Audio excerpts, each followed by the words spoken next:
national question. What should Labor be doing to tackle inflation, especially with this May budget ahead? Well, you've got a projection by the government to spend well over $140 billion or collect that in extra taxes over the course of the next few years. They're going to spend that money, and if you've got a government that's pumping more and more money into the economy, that does fuel inflation. And if the government continues to chase inflation, then that will result not in inflation coming down. And that's the history. And this is why Labor governments have got into trouble in the past, because they can't manage money. And Australian families end up paying for that. The Reserve Bank met on 96 occasions when the coalition was in government. They raised interest rates on one occasion. The Labor Party has been in government for 10 months and will see interest rates increase on 10 different occasions, and I hope not again today, but we'll wait for that advice this afternoon. But it's obvious by all of the analysis at the moment that the view seems to be that inflation will be sticky, it'll remain high, above the Reserve Bank band, their target band, and that will mean higher interest rates under Labor for longer than otherwise has to be the case. So should he have his term renewed in September? Well, that's an issue for the government. Mr Dutton, a couple of questions from our ABC party team in Canberra on TikTok. The government's announced a ban on TikTok on government-issued devices, something that you support?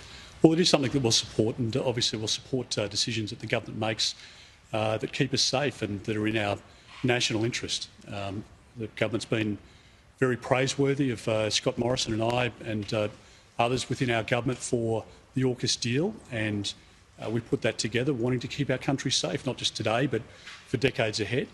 And if the government has advice that it's unsafe to have TikTok on those government phones, then they're acting on that advice, and we would support that decision. It's obviously delayed in coming, and the government will have their own reasons as to why they didn't announce it last week or the week before that, even though they had the advice to do that. So I'm sure that's an answer that they can provide to you.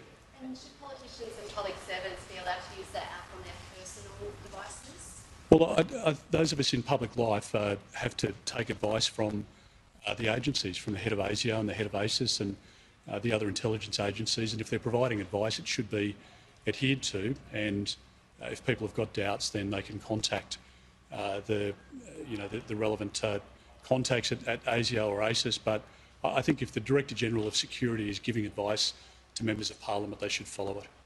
And last TikTok question: do you have concerns about the broader public's use of TikTok, and are there options available for the government to either restrict the use or force TikTok's parent company to distance itself from China?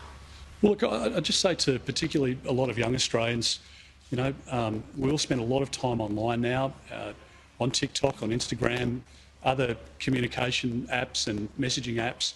Just need to be really cautious about the amount of detail and data that we put out there. It's particularly important for young boys and girls online because people are online grooming, they're assuming identities, and it can be a great place to exchange photos and videos and information and joke with your friends.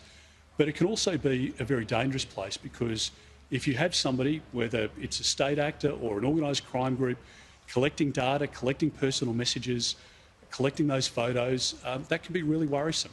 So I just think we need to listen to what the authorities are saying. They give the advice based on all of the intelligence available to them that lots of us just don't see on a day-to-day basis. And for that reason, as we would listen to the police about a drink driving message or a speeding message, or to lock your house up of a night time, you need to be safe online as well. And if people are concerned about data being vacuumed up through TikTok and other messaging apps, then the government's really got to do as much as they can on that. We've got a very tight schedule, guys, so last one. Okay. One for Albury people. Price bills, power bills, are very high, and even higher for businesses that have such infrastructure to run like we see here.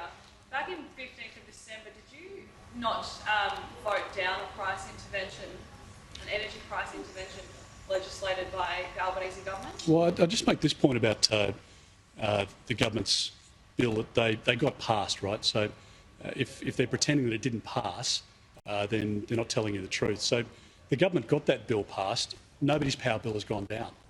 So let's be very clear about it. The bill went through the Parliament. And I mean, just one of you tell me whether your power bill's gone down. Of course it's gone up because they're turning off an old system before the new one is built. And there's a huge demand for gas, an increasing demand for gas. And as President Biden's pointed out, in America, gas is a very significant and long-term part of their energy plan. So if you turn off gas, which is what the Labor Party is proposing, you're going to drive up people's gas bills. If you roll out 28,000 kilometres worth of new poles and wires across people's farms and across rural communities and through national parks, as Mr Albanese is proposing, at the cost of over $100 billion, your power bills are going to go up because the gas companies and the electricity companies won't pick up that bill. They're going to pass that on. And so we're not in favour of Labor's higher power prices. We're in favour of policies that bring it down. And if you've got demand for gas increasing and you're limiting supply, the gas price is going to continue to go up. So if Labor believes that power prices have come down or electricity prices have come down, produce the evidence. It's just not the case. And I don't think anybody should be fooled by that sort of rhetoric. All right, thank you very much. Thank you. Thank you.